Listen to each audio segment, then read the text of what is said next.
Allah subhanahu wa ta'ala özünün merimlülüğü menen, bereşendigi menen bizdin kim ekenibizge karabay turup, bizdin akılыбызга sıybagan çeksiz jakşılıktары менен ушул күнгө жеткизип атат. Бул күндөгү артыкчылык башка жума күндөргө караганда өзгөчө. Себеби бүгүнкү күнгү жума күн өзгөчө шариятта белгиленген, мусулмандар үчүн өзгөчөлөп берилген ыйык күн, Рамазан айы. Бул жакшылыктардын бардыгы бир учурга биригиши, жана ушул жакшылыктар бириккен учурда биздин да бар болгондугубуз бул Аллах Тааланын гана жакшылыгы да. Аллах субханаху ва таала адам баласына дайым жакшылык кылууга мүмкүнчүлүк берип турат. Анан аягында кыямат күнү ошол мүмкүнчүлүктөрдү пайдаланууга күчү жетип туруп пайдаланбагандыгы үчүн анан сурак алат да. Мүмкүнчүлүк бербей эле сурак алганда, анда кичине суралып жаткандар кыжалат болуп калышы мүмкүн эле. Жок, Аллах Таала андай кылган жок. Мүмкүнчүлүктөрдү берип атат. Аллах Таалага болгон ибадатыбыз, дүйнөгө келген максатыбыз эң мыкты деңгээлде ишке ашышы үчүн Аллах Таала шарттарды түзүп берген. Бизден өзү Аллах талап кылган нерсе жакшы ибадат. Эң мыкты кылып туруп Аллах Таалага ибадат кылсак, биз Аллах Таалага жаккан болобуз. Көп ибадат эмес. Эгер азды дагы жакшылап аткарган болсоңуз, көбөйтүштү Аллах өз жоопкерчилигине алган. Ал жагын мен көбөйтүп берем дейт. Сен бирди берсең 10ду, кааласам 700дөн 700 миң эсеге чейин мен көбөйтөм дейт. Ошол үчүн бизден талап кылынган нерсе эң жакшы ибадаттарды Аллах буйруган, ошолорду эң жакшы деңгээлде аткарып берүү да. Көп ибадат кылуу бизден талап кылынган эмес, эң жакшысын. Кандай эле көп тамак жесеңиз ден соолукка пайда эмес. Жакшы тамак жесеңиз, күчтүү тамак жесеңиз ден соолугуңузга пайда. Ошол сыяктуу ибадаттардын дагы эң мыкты аткарылгандыгы. Айша радыйаллаху анха риваят кылган хадисте Пайгамбарыбыз саллаллаху алейхи ва салламдан бирөө келип сурап атат. Аллахтын элчиси, Аллах Таалага эң бир сүйкүмдүү, бир жагымдуу амал барбы? Өзү Аллах буйруган, пайгамбарыбыз көргөзүп берген амалдардын бардыгы Аллахка жагат да. Пайгамбарыбыз Аллахка жакпаган нерсени Аллах сактасын аткарган эмес. Бардыгы Аллахка жагат. Бул кишинин суроосуна пайгамбарыбыз башкача жооп берди. Аллахка эң сүйкүмдүүсү аз болсо дагы туруктуу болгон амал Аллахка жагат деди. Туруктуу, аз болсо дагы мыкты аткарылган ибадат Аллахка жагат. Аллах Таала өзү көбөйтүп бере берет. Мисалы үчүн бүгүнкү күндө Рамазан айында аткарган мына жума намазы, парз намаз, парз ибадатты аткаргандыгыбыз үчүн Рамазандан башка учурдагыдан 70 жолу Аллах Таала сообун көбөйтүп берип атат. Ушул жума күндүн сооп сыйлыгы. Өзү жума күндөгү кылынган ибадат башка күндөргө караганда артык. Рамазан айындагы аткарылган жума башка жумалардан артык. Аллах аны көбөйтүп берип атат. Эгерде ошол жума намазды эң мыкты кылып аткарган болсо, пайгамбарыбыз саллаллаху алейхи ва саллам жума намазы мыкты болушун хадисте мындайча баяндайт. Айтылып аткан сөздөрдү ким кулак төшөп уккан болсо, башка нерселер менен алек болгон эмес болсо, эми бизде азыр мечиттерде килем салынган, мурдакы доордо пайгамбарыбыздын доорунда жөн эле кум төшөлгөн, таштарда болгон, ошол ташты ойноп отурган адамдар, ал ойногон эле келип туруп ага сооп сыйлык жок деп дагы пайгамбарыбыз айткан. Бүгүн эч ким таш ойнобойт го, бирок башка нерселер менен алек болуп калышы мүмкүн. Ошол үчүн бул жума күндөгү эң мыкты кылып аткара турган болсок, Аллах андан да көбөйтүп бергенге, ал Аллах Тааланын берешендүүлүгү чексиз. Пенде бул дүйнөдө өмүрү кыска. Пайгамбарыбыз саллаллаху алейхи ва салламдын өзгөчө үммөтүндө өмүр кыска. Канча жашасак дагы ушу жашабагандай эле боло беребиз. Аз болгондой эле, тез эле картайып кеткендей эле, тез эле өмүр өтүп кеткендей сезиле берет. Эмне үчүн десе, себеби биз пайдаланбагандыктан да. Кайсыладан пайдаланган болсо, анын берекесин көрөт. Пайгамбарыбыз хадисте айтат, менин үммөтүмдүн өмүрү 60-70 жылдын аралыгында. Болгону ошончо эле. Анын дагы бир канчасы уктап өтүп кетет, бир канчасы башка зарылчылык, муктаждыктар менен өтүп кетет. Ибадатка өтө аз убакыт калат. Ал эми адам баласы ошол аз убакыттын ичинде Аллах Тааланы ыраазы кылууга аракет жасашы керек. Жана мүмкүнчүлүктөрдөн пайдаланса, Аллах Таала жүздөгөн жылдар, миңдеген жылдар жашагандардан дагы көбүрөөк даража берет да. Ошол сыйлык даражага жетип алыш үчүн Аллах Таала биздин ибадаттарды көбөйтүүдө эки нерсени тандаган. Биринчи нерсе, адам кылып жаткан ибадатындагы мөөнөт убакыттарга көңүл бурса, ушул жагынан дагы пайдага көбүрөөк жетип, мүмкүнчүлүктөн жакшыраак пайдаланып алат. Мисалы үчүн, Рамазан айы, ошондой эле Кадыр түнү, Кадыр кечесинде аткарылган ибадат 1000 айдагы ибадаттан да жакшыраак дейт. Жана ошол сыяктуу убакыттар, тахажжуд убактысында кылынган ибадаттын өзгөчөлүгү, ар бир убакыт мусулманга ошол убакыттарды көзөмөлдөп өткөрүп жибербөө милдеттендирилген да. Ошол үчүн Аллах Тааланы көп эстөө, зикир кылуу дагы эң жакшы ибадат. Эмнеге? Аллахты эстеп атып, эмне кылышыңыз керек экени эсиңизге түшүп кетет да. Ошол үчүн зикир эң көп талап кылынган нерсе. Андан кийин пенденин ибадатын дагы да көбөйтүш үчүн Аллах Таала пендесине көбүрөөк сыйлык берүүгө мүмкүнчүлүк катары орундарды тандаган. Үйүңүздө окуган парз намаздан караганда мечитке келсеңиз 27 эсе сооп көбүрөөк болот атат. Орундарга жараша. Ошондой эле Меккеде Харам мечитинде намаз окусаңыз, анын сообу эң эле мыкты, эң эле көп берилген сооп сыйлык ал жакта. Меккеде Харам мечитинде окулган намаздын жарымы пайгамбарыбыздын мечитинде окусаңыз, орундар. Кандай эле биз соода сатыкта ушул эки нерсеге көңүл бургандай. Кээ бир буюмдар бар, бир жерлерде арзан, башка жакта кымбат. Алып ошол жака барып сатасыз. Пайда көрөсүз. Кээ бир учурлар бар, ал учурларды биз сезон деп атап койгонбуз. Ошол учурда соода менен алектенсең көбүрөөк пайда табасың. Кудум эле ушул эле нерсе. Шариятта Аллах Таала биздин табиятыбызга, мүнөзүбүзгө ылайык кылып өкүмдөрдү берген да. Кандай соода сатыгың үчүн мыкты орундарды, арзан сатылган жана кымбат сатылган жерлерди жакшы билгениңдей, буюмдардын арзан жана кымбат учур сезонун так билгениңдей, дүнүйөгө эмнеге жаралган болсоң, анын дагы сезонун билип алгын пендем деп Аллах Таала Кур'ан-ы Каримде ушул нерселерге багыт берген. Пайгамбарыбыз саллаллаху алейхи вассалам ошондой мыкты жерлер жана мыкты убакыттарды бизге баяндаган. Эмнеге? Дүнүйөгө келгендеги максатты мыкты аткарып алышыбыз үчүн. Ошондой мыкты учурларда турабыз. Ыйык Рамазан, Рамазандын ыйыктыгы негизи эле шариаттагы кайсыл бир убакыт же кайсыл бир жер ыйык дейилген болсо, ал жердеги өзү эмне ыйык өзү? Рамазан ыйык. Эмнеси ыйык десе, Рамазандын кадырын билип, мүмкүнчүлүктөн пайдалансаң, ошондо бир ыйык иш кылган болосуң дейт. Рамазан ыйык экен деп колун кабыштырып отура берген адам, о Рамазандын ыйыктыгына жетпейт. Кандай тамактын даамдуулугун өзүңүзгө салганда билгендей, Рамазандын ыйыктыгын Пайгамбарыбыз саллаллаху алейхи вассалам көңүл бургула деп баяндаган нерселерге көңүл буруу менен гана сезе аласыз да. Жөн гана Рамазандын ыйыктыгы сезилиши адам баласына кыйын. Ошол үчүн Пайгамбарыбыз саллаллаху алейхи вассалам сахабаларына ошол Рамазан айынын ыйыктыгын, өзгөчөлүгүн жакшыраак сезип, ушул мындайча айтканда бир жөнөкөй кылып, сезондон жакшы пайдаланыш үчүн эмне кылыш керек да? Мисалы, кышкы сезондон пайдаланыш үчүн кышкы кийимди сатыш керек да. Жайкын алып чыгып алсаңыз эч ким албайт аны. Ошондой Рамазан айынын сезонунан эмне кылып пайдалансак болот деген суроо бериле электе Пайгамбарыбыз өзү айтып атат. Вастактиру фихи арбаа хисалин. Силер бул айда 4 нерсени көбөйткүлө дейт. 4 нерсени көбөйтсөңүз, сиз Рамазан айындагы чоң пайдаларга жетип алган сиз болосуз. Сизден башка ким ушуларды көбөйтсө, ошол гана болушу мүмкүн, башкалар бул жакшылыкка жетпейт.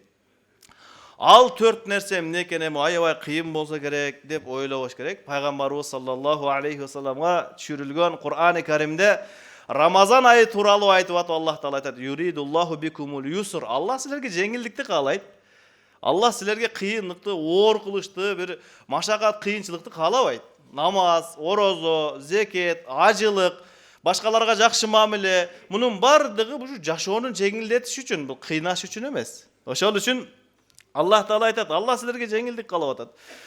Ушул айда мыкты пайдаланыш үчүн, эң чоң кирешелерге, жакшылыктарга жетип алыш үчүн Пайгамбарыбыз саллаллаху алейхи вассалам айтат, силер 4 нерсени көбөйтсөңөр, ошондо Аллах Тааланын алдында көп нерсеге жетип аласыңар.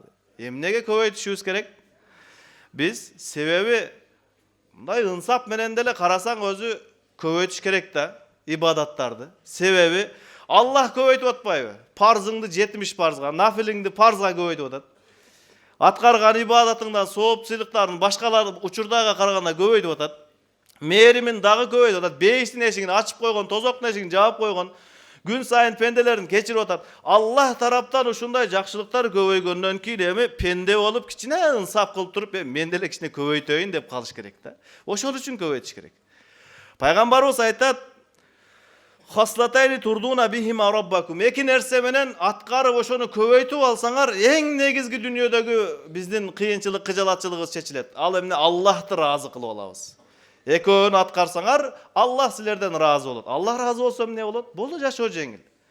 Негизги чечим чыгаруучу зат сизден ыраазы. Жашоо жеңил. Эми сизде кыжалатчылык жок.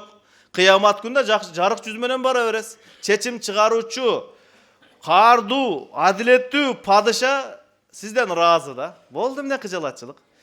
Ошол эки нерсени көбөйтсөңөр, Раббиңер силерден ыраазы болот дейт. Ва хаслатайни, дагы эки нерсе көбөйтүш керек.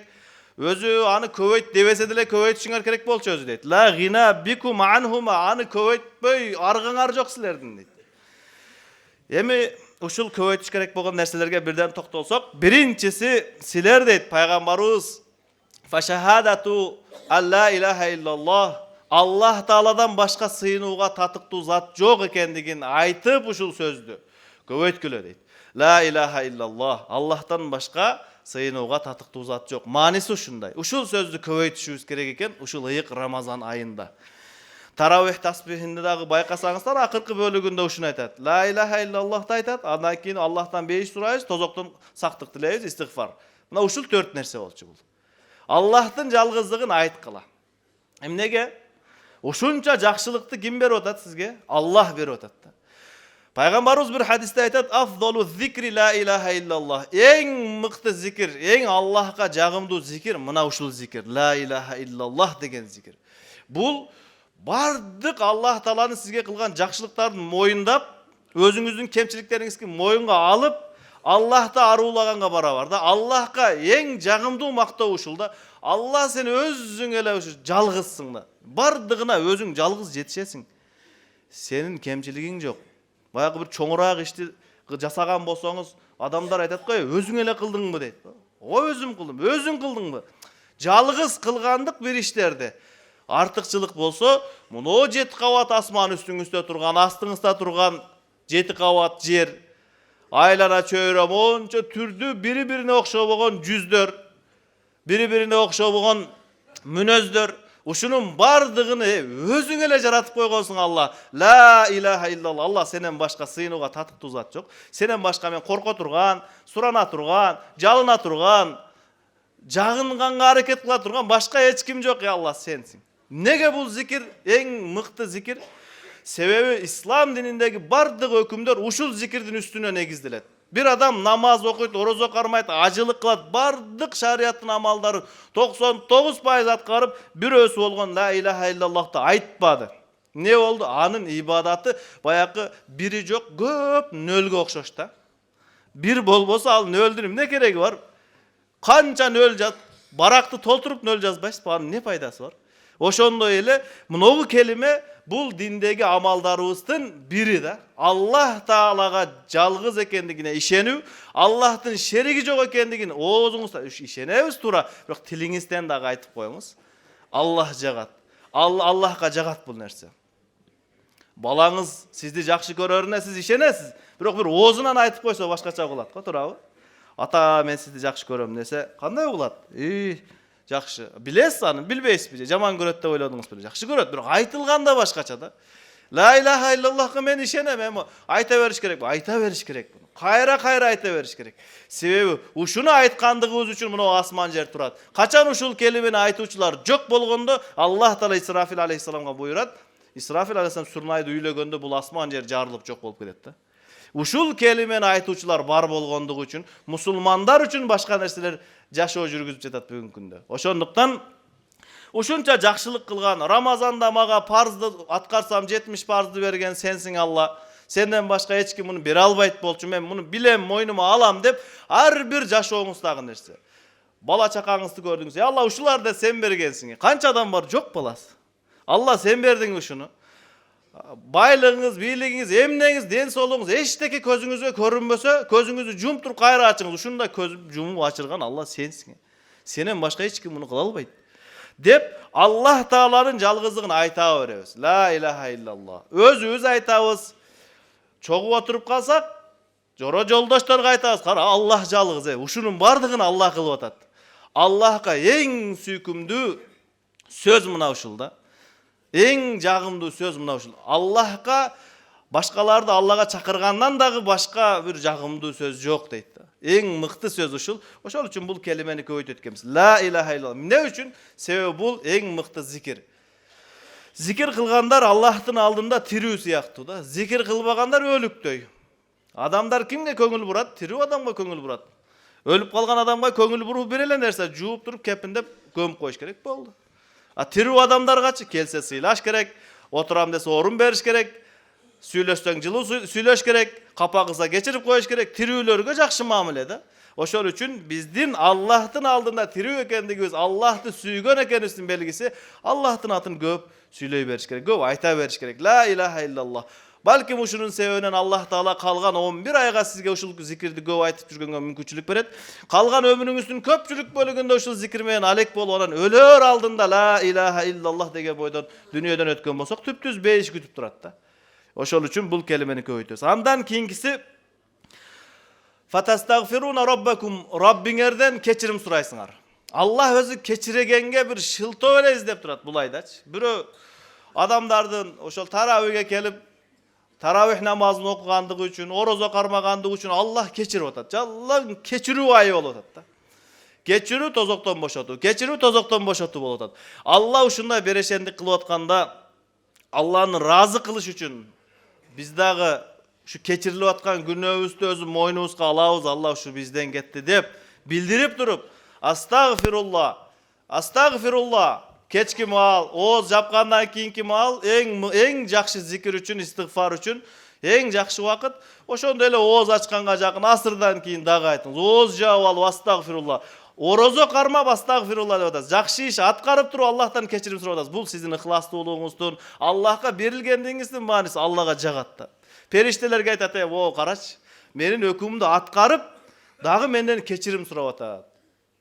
Bir adam sizge jakşı muamele kılıp bir tamak aş berip, "Keçirip koyuңuz hem jakşırak tamak bere albadım" dese özüңüz içten ele razı bolasiz go. Bergeniңizге рахмат, өзү бербегениңизде эмне кылат элем деп жакшы bir сөздөр менен күтүп алабыз. Жакшы маанай менен кабыл алабыз. Ошол сыяктуу Allah Taala ушу сени өкүмүңдү аткарып атам, орозо кармап атам, бирок кечирип кой. Allah Taala периштелерге айтат, "Ey, mo пендемди карагылачы. Бул аны кечире турган Раббиси бар экендигин билип кечирим сурап атат. Күбө болгула мен ушунун баардык күнөөсүн кечирип койдум" дейт. Жеңил амал. Мындай мүмкүнчүлүктөр бар да. Бала дагы атасынан акча сураганда мүмкүнчүлүк издейт го. Атасы маанайы жакшы, сүйүнүп турганда акырма ата акча бересиз бизе. Макул балам дейт. Ачуусу келип турган маалда барса, акчанын ордуна акчаны эмес, акчанын цифрасын алып алышы мүмкүн да бетине. Башка нерсе алып алат да. Бул учур Allah разы болуп турган учур да. Allah пенделердин ушунча адам орозо кармаганын көрүп, сүйүнүп турган учурда Allah men da keçirip koyçu deseniz Allah sүйүнгөн бойдон сизди кечирет. Күнөөлөр кечириле турган. Ошол үчүн пайгамбарыбыз саллаллаху алейхи вассалам айтат, силер Аллахтан кечирим сураганды көп өткүлө.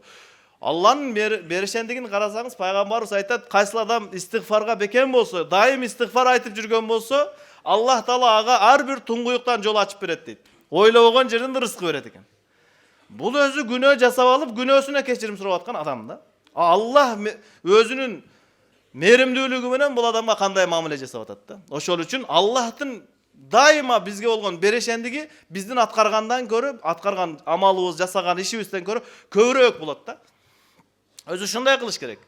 Бир улуу аалымдардын бириси бал челек кылып, бал эме кылат экен, өндүрөт экен.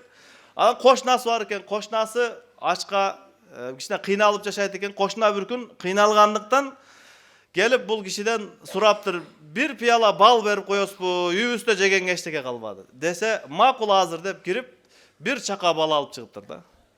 Анан алдында турган кызматчы сураптыр, сизден бул бир эле пияла сурады го, эмнеге bir чака берип ийдиңиз? Bir чака дегенде макул түшүнсө болот эле десе, баягы киши берешен киши айткан экен. Бул адам өзүнүн муктаждыгына ылайыктуу сурады, мен өз деңгээлиме жараша бердим депчи. Allah Taala uşunday kılat. Biz özümüzdün dengelibizge jaraşa bayakı kata günü, kemçilik, ança munça kelişpeslikleri üçün Allah geçirip koy, uşunday kıldım ele, tigindey kıldım ele, Allah geçirip koy. Her birini elestetүү menen astagfirullah, kaysı bayakı balançanı kapa kılıp koydum ele. Astagfirullah, Allah senin hükümüңdü balança uçurda buzup koydum, geçirip koy.